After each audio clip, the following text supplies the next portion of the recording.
Hello, captains of Armband. Welcome to the second episode of Learning Football with Mr. Ajit Bright. So, Ajit sir, how are you before starting the episode? Very good, thank you. Nice to be back on. Hope everybody's well as well. So, it's always a pleasure to have you and to learn so many things. And hopefully, everyone who is watching it is learning from here and will also get chance to learn in future as well. So, sir, I will just straight go into the first talking point. So, sir, how can young coaches handle skepticism or resistance due to their age and limited coaching history when dealing with players, parents, or more experienced coaching staff? Because I've often seen the new coaches actually being overwhelmed and sometimes just underappreciate themselves only to say, Bhai, I'm a very young guy. Will the coach, will the other coaches, my colleagues, will the players or the parents take me seriously? So, sir, how can you handle the skepticism?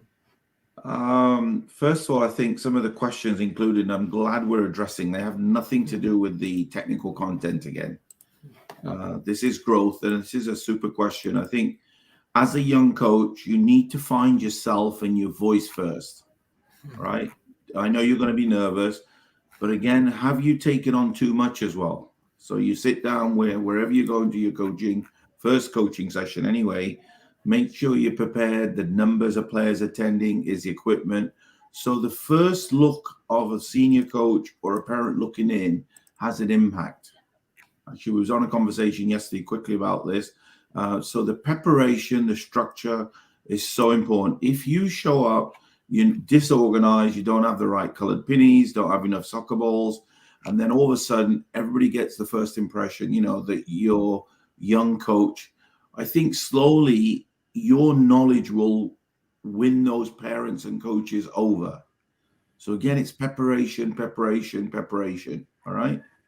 You're definitely going to be nervous. If you're not nervous, then you're not a human being, as I say. All right. I remember the very first session for me, I was super nervous, but I kept the session simple. Players could understand. And more importantly, I made sure the players had a good time. Didn't focus on the real technical content of it being very serious. That will come as you move up the ladder as well. Yeah.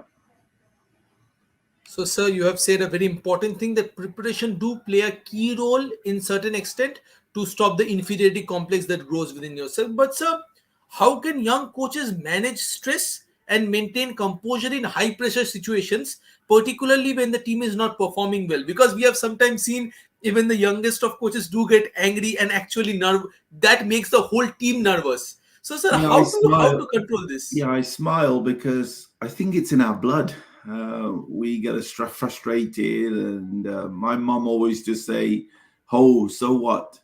So, but in a game situation, you can't show your stress because I know it's easy for me to say at my age, but even in the young ones, I learned very quickly. Your stress will then field out to the players. Then your corner, your peers say, "Oh, he's not a good coach." So you have to somehow overcome this. But then the other one that we've discussed before, you're going to get to a point where I think I'm working with a coach now, and he won't admit it. His knowledge isn't enough to get him over the hurdle. He needs to find a mentor. He needs to find somebody that can help him and say, here's my situation. And the coach we're on about, he's a super nice guy in our club. He finally said, you know what? I said, stop coaching drills, start coaching the game. So we'd go to training, keepaways, this and that. They're all very important. But I said, have you worked on playing out to the back? When we win the ball, can you connect with the midfielders? So we started doing this. They got to a 0-0, I think, 2 weeks ago. Last week, they only lost 1-0, but the confidence is back. So it might be your knowledge that's not quite ready as a young coach, but don't keep saying, I can do this. It will only get worse. The stress will get larger and larger. So don't be frightened to seek out assistance as well if it's available. So that's a very very deep point that you told, and this is something that even I will try to follow in life because not only in football you can actually do this in life as well. Yes. But so, what strategies can a new football coach employ to consistently create an engaging training sessions that can keep players motivated and focus on improvement? Because as far as I remember, when your coach motivate you, even if you it's not your coach. I actually played a whole lot of cricket and football, so when the coach actually praise you and motivate you, you actually feel the urge to come back the next day. Yeah, So yeah. sir, how to do this thing? That's our club philosophy here, actually, and we call it engagement. And engagement means, have you whispered to somebody, every player in his ear, not to everybody, hey, Subi, well done. That's great. And then you walked away. Nobody hears that though. And then you go to Marco and say, Marco, you can do better, but you're a better player than that. So it's the comments you leave individually. Then what you do is collectively say, you know what, that's a super session. However, as a young coach, you're not there trying to impress me or impress the players. Keep the session simple. We have a golden rule, even me. If the sessions not go well in with the Premier team, we say put all the equipment away. We're just going to go into a small-sided game or a couple of small-sided games. And every player loves playing small-sided games, all right? That should be the con. If the activity's not going well, because some coaches will Google Barcelona, Real Madrid, and Bayern. We've had one, and he says, yeah, but Bayern Munich under 18s are doing this. I say, yeah, but we're not Bayern Munich under 18s. And most of the players stood around all day like you. You thought, oh, this is boring. So keep it simple, engage everybody, and affect everybody. Because to me, the ultimate goal as a youth coach, would all the players come and return and play for you? That's the question. Yeah. And as you said, sir, I once listened at a place that only 5% of a footballer even makes it to a professional stage. Yeah. So, keeping it apart, if you want the 95% people be engaged with the sports, you need to make the sessions interactive. I totally agree with you, sir, on this one. Yeah. Because it is what it is in Ernest with this language. But, sir, as a newly licensed coach, how do you adopt to a diverse learning styles of players to ensure effective communication and skill development within this team? Another great question. And I think the key word is licensing. Licensing isn't everything. We've stressed this before. Just because you become a licensed coach, does that make you a better coach? I don't know. To me, all it does is gives you a piece of paper, teaches the methodology that the Federation want, or AFC. Here it's Canadian Soccer. I'm a mentor and an instructor, okay? But then you've got to start looking at different ways of coaching different people, right? It's the diversity of learning styles. So some have it that you want to ask questions. That's what we adopt. Our learning style is ask more questions of the players. What can you do? Could you have done better? There's other styles which coaches say, no, Duani Kita, you should have done this. Players don't, in my opinion, react very well, particularly the young, nervous players. If you ask them to do something politely, they will respond. If they don't respond all the time, then you say, Silva, come here. Don't you want to be here? That's a quiet talk in your ear. Nobody hears that. So you have to adopt. Don't worry about the licensing. And I think the key word in your question, in other words, is communication. What if he doesn't understand what you want from him? We've just done this on a podcast 2 days ago. Constantly ask the players, does everybody understand? Tonight we've got a session because we're struggling at getting the ball out the back four. The midfielders aren't showing between their forwards. And I kept saying to the forward, do you understand what I mean, what the passing lane is? All right. So the players have to understand what you're after. Or is it you just using football jargon, tuck in, blindside, scanning, and the players say, God, what, I don't know what you're saying, but he's too frightened to approach you. So certification, don't worry too much. You need it. And communication with individual players and then groups of players. That's the key to get to diversify your style of coaching. Yeah. Sir, a very important point. But then the next one, I want to ask you this personally. Let's forget about everything. But sir, reflecting on your journey, what were some of the significant challenges you encountered as a rookie football coach and how you overcome them? Because once I remember I was a young child and I was just getting in the pre-teens, 17s or 18s, pre-adult, and I have been given a duty at the cricket academy to teach the young boys about the basics. And the one problem was I was thinking that they should know everything, but I forgot that once I was them and I didn't know everything. So this idea of high snobbishness that you can't do this basics, so it was a challenge that I still remember, that yes, they need to learn the basics, you have to teach them the basics. So what was your moment, sir, when you think this is the biggest challenge that I am facing right now as a rookie football coach? It's a great question. I think you answered your own question. Is you thought you knew everything. I'm saying is to our even experienced coaches, keep it simple, simple, simple. To me, the effectiveness of, and that's what happened to me the first time I went with the Whitecaps. I remember being told that I wasn't good enough as a coach. All right. So I said to the coach, I said, can I follow you for a week or two? So that was like a mini mentorship program. So I actually started writing notes, and in those days it was pictures, and I took pictures and I started looking at the pictures, and then I almost copied some of the sessions, but they were appropriate to the level of my sort of level of the players. I didn't want to do what rookies are doing, and I've said this before, internet's dangerous. We go online, I've got this session, so I've printed it. But these aren't Barcelona players. These aren't Real Madrid. They're not Man City. They're not Liverpool. So you think, what's irrelevant for this group? If you're not sure, ask. That's the challenge I had. And then when I went back the third week, because I did have experience in England, the coach says, I think you know more than you want to know, or you think you know. But I didn't go in there saying I knew everything. And then I ended up getting the job there, actually, because I said, I'm okay following you, sir. All right. I was about 36, 37, I think, at the time. And then he did the background. He said, oh, you've coached. I said, but I want to coach the way the club philosophy is, because that's a question coming up later. All right. So keep it simple, do a little bit of research, look at other people's session plans, but do what's appropriate to where you're going. All right. People ask us now, we're working with a club in Bangalore, and they want a full curriculum. I said, but you don't even have the structure yet. Why do you want the curriculum? So we're working on their structure off the field first for the next 2 weeks. Great question again. Yeah. But sir, one question that I will just ask in a follow-up is that we have often seen the coaches who are young coaches, as you said previously, they try to inculcate so much more in the curriculum that saying, as you say, just show them a TV and say this is how Barcelona plays, and do a brief tactical analysis how this Liverpool plays under Jurgen Klopp and all those things. And sometimes the players do get bored, because it's we don't expect everyone to understand it at such a young age. So sir, how to keep things simple, how to make the person, because we all know the basic footballing abilities is sometimes overlooked in India, the basics of passing, receiving, how you look at the ball, how you scan the pitch, these are the basics of football you just teach a young guy. So sir, how to make this basic things interesting, because it's very tough sometimes. So what is your take on this, sir? So something we've tried to instigate with coaches, and even India, and it's working in one or two places. Even if you have a simple passing activity, right? A to B, B to D, and then what we say to the guy at D, can you dribble to the back? So now we're going to say, pass it to B, pass it to C. C, can you turn and finish on a little mini goal?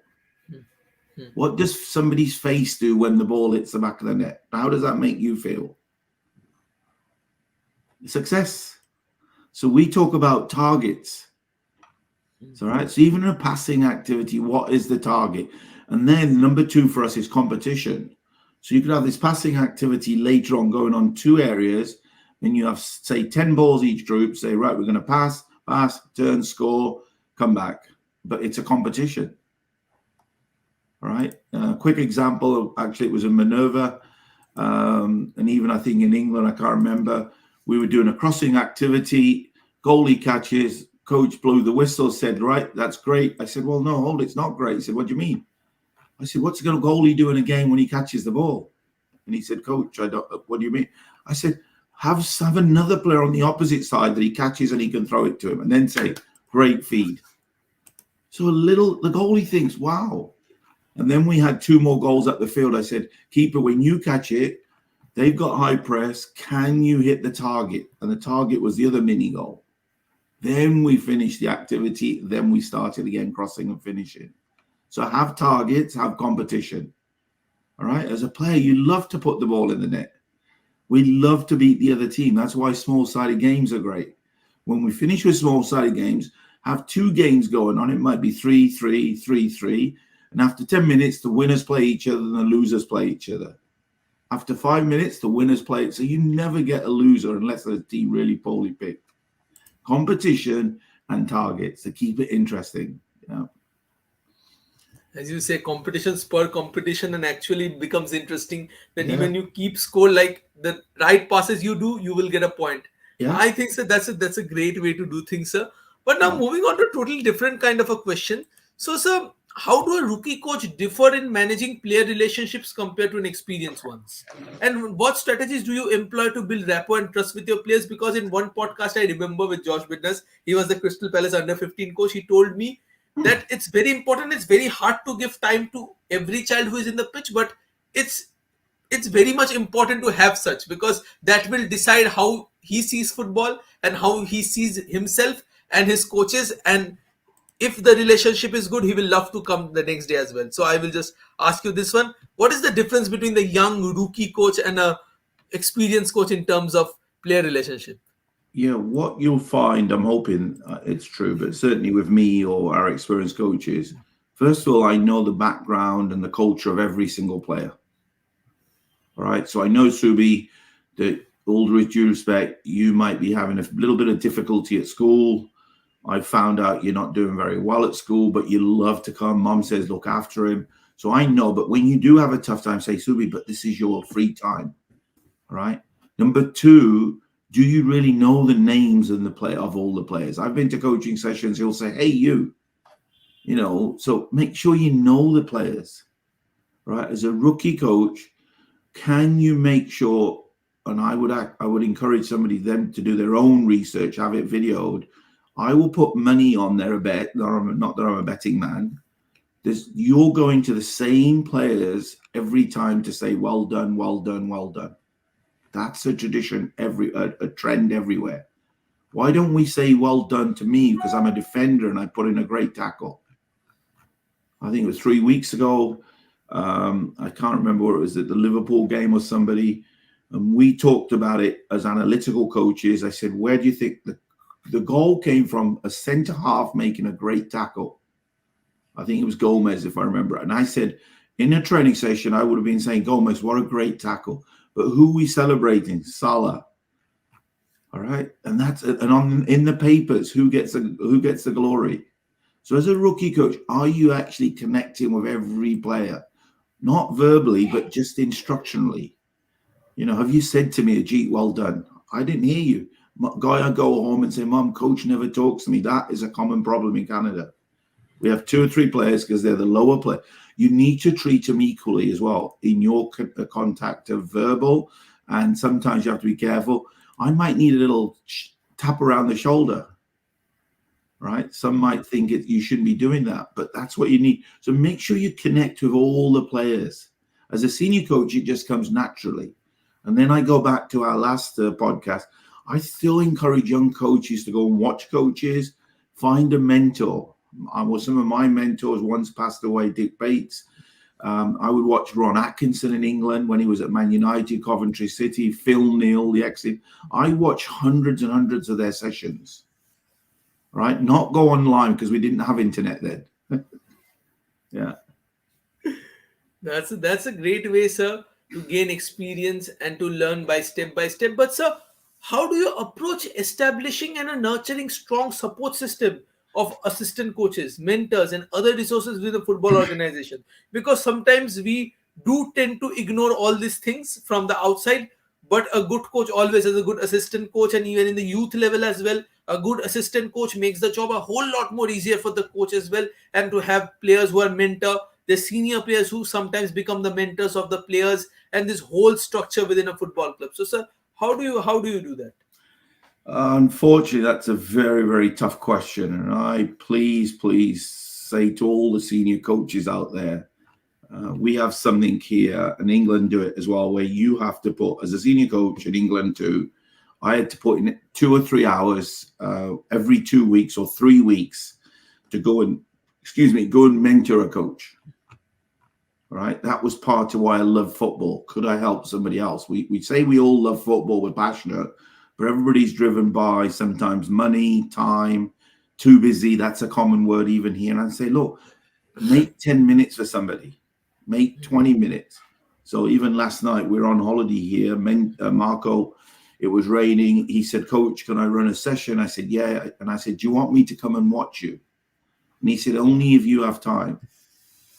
So I showed up, didn't interfere, looked at it for 20 minutes. I got home, I sent him a great message. I said, you know what, that was great. And he said, thank you for coming. All right. So you've got to make time. But young coaches, when you take a job on, say to the owner or the technical director, what is your mentorship program like? He might not give you the job if you say that, though. But what I'm saying is, it's up to the whoever, even your head coach. Not every club has a technical director. Can the head coach, because their success will reflect on the club's success, in my opinion. All right, we're working with a very big company where we've actually said to the company, forget what you've done, let's go back to grassroots. And we're going to try and mentor their coaches. Is every session similar in structure, not content, because we're going to do it. Are we treating the children equal? Do we meet with the parents regularly? So these are things that we're going to try to establish. So the young coaches and senior coaches, we need to work together to put India on the map, as we're all trying to do at the moment. But I believe there's a lot of young, good coaches in India, the ones I've worked with, I've heard of, and senior. But I don't know what the answer is, how to collaborate together, though. But sir, one thing I genuinely want to ask you is that this is a question that I have often got and I don't have an answer to it. Hopefully you will have. That is, sir, we have seen one thing. When you are in a football club, the junior players, especially the youth coaches, often use the senior players as guides, and sometimes they are someone that the young players look forward to. Yes. Like he's an elder brother, he's an Yeah. idol, he's the someone. So, sir, is it helpful as a Right. young coach to sometimes bring the senior boys and just tell them to spend time with them? There's Yeah, nothing coaching, just spend time yeah, with them, play ball. So, sir, yeah. does it help? Yeah, we've just instigated one about 6 months ago. So our under 16, 18s, and I think the 17s as well. We, for their schoolwork, I'm not sure about India, and you can correct me, they have to have 200 volunteer hours in any volunteer service. So we said to the players, why don't you do it with the football? So what I do, I started scheduling the players to come and we work with our 4-year-olds, 5-year-olds, 6-year-olds. We've got a goalkeeping coach. He's 17, very good goalie. We hope he goes to university. He now works with our 9-year-old goalies. So I sign off on volunteer hours, but they love it. And now the players, the young players, have got a big brother or a big sister.